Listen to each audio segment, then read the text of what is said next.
واقعہ لکھا کہ ایک بستی کے اندر ایک شخص رہا کرتا تھا، اور وہ شخص جو تھا وہ غیر مسلم تھا۔ کون تھا جی؟ غیر مسلم تھا۔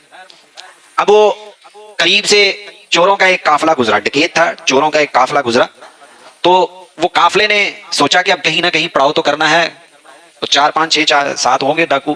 انہوں نے کہا یار یہاں کسی کے ہاں ٹھہر جاتے ہیں۔ انہوں نے کہا ٹھیک ہے ٹھہر تو جاتے ہیں، لیکن کہیں گے کیا کہ چور ہیں، ڈاکو ہیں، لوگ تو رکھیں گے نہیں۔ کہا نہیں۔ ان میں سے ایک سیاڑا تھا، اس نے کہا چلو آؤ۔ کاریگر بھی ہوتے ہیں نا بیچ میں، جو بڑے فنکار قسم کے لوگ ہوتے ہیں جو اپنے آپ کو فن خاں سمجھتے ہیں، وہ ایک ہوگا ان میں سے۔ انہوں نے کہا آؤ دیکھتے ہیں، کوئی نہیں آ جاؤ، میری ذمہ داری، تسی آؤ۔ وہ چلا گیا۔ وہ راہب کو جا کے کہا، وہ غیر مسلم بندے کو کہا کہ بھائی ہم مسلمان ہیں اور مجاہدین ہیں۔ جھوٹ بولا نا، ہم مجاہدین ہیں، ہم مسلمان ہیں، اور ہمیں یہاں ٹھہراؤ کا موقع دو۔ انہوں نے کہا جی ٹھیک ہے آپ رہ لیں۔ اب وہ جو بندہ تھا نا جو غیر مسلم تھا، اس کا بیٹا ایک عرصے سے بیمار تھا، ٹھیک نہیں ہو رہا تھا۔ تو اس نے کہا ٹھیک ہے۔ اب وہ جو غیر مسلم تھا نا، اس غیر مسلم نے ان چوروں کی اتنی خدمت کی کہ ان کے جو نہانے دھونے کا پانی تھا نا جی، اس کو بھی ضائع نہیں کیا، اور اسی پانی کے ساتھ اپنے بیٹے کو غسل دیتا تھا۔ اسی پانی کے ساتھ ان کے جانے کے بعد اس کو غسل دیتا تھا، اور ان کو کہتا رہا کہ یار میرا بیٹا بیمار ہے، دعا کرنا اللہ تعالیٰ اس کو شفا دے دے۔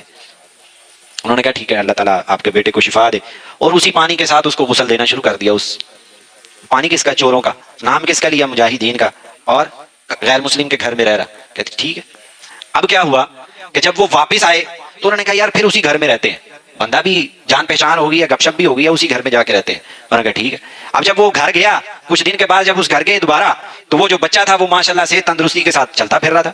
اس نے کہا یار ابھی اس دن تو ہم آئے ہیں تو یہ تو بیچارہ ہل نہیں سک رہا تھا، آج اس کو کہ کہاں سے علاج کروایا؟ اس نے کہا جی بات یہ ہے کہ مجھے پتا ہے کہ آپ کے جو اسلام کے اندر جو مجاہدین ہے نا، تو اللہ تعالیٰ نے انہوں نے ان کی بڑی فضیلت بیان کی ہے، تو میں نے سوچا جو میں نے آپ کی خدمت کی ہے، جو آپ کو وضو کروایا، جو آپ نے غسل کیا، وہ جتنا بھی پانی تھا وہ سارا میں نے ایک طرف سنبھال کے رکھا۔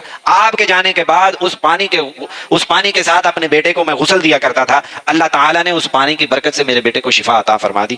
وہ چور تھے، ڈاکو تھے، جب کافر کا یہ عقیدہ اور ایمان دیکھا تو خود سے خود ہی وہ بالکل اس چوری سے بھی تائب ہو گئے، اور اس کو کہنے لگے کہ یار بات یہ ہے کہ ہم تو چور ہیں، ہم تو مسلمان ضرور ہیں لیکن چور ہیں، ڈکیت ہیں، ہم مجاہدین نہیں ہیں۔ وہ کہتا مجھے اس بات کا نہیں پتا کہ تم چور ہو کہ ڈکیت ہو، مجھے تو تم نے کہا مجاہدین ہیں، میں نے اس عقیدے کے ساتھ تمہاری خدمت کی، اللہ تعالیٰ نے میرے بیٹے کو اس خدمت کے صلے میں میرے بچے کو شفا عطا فرمائی۔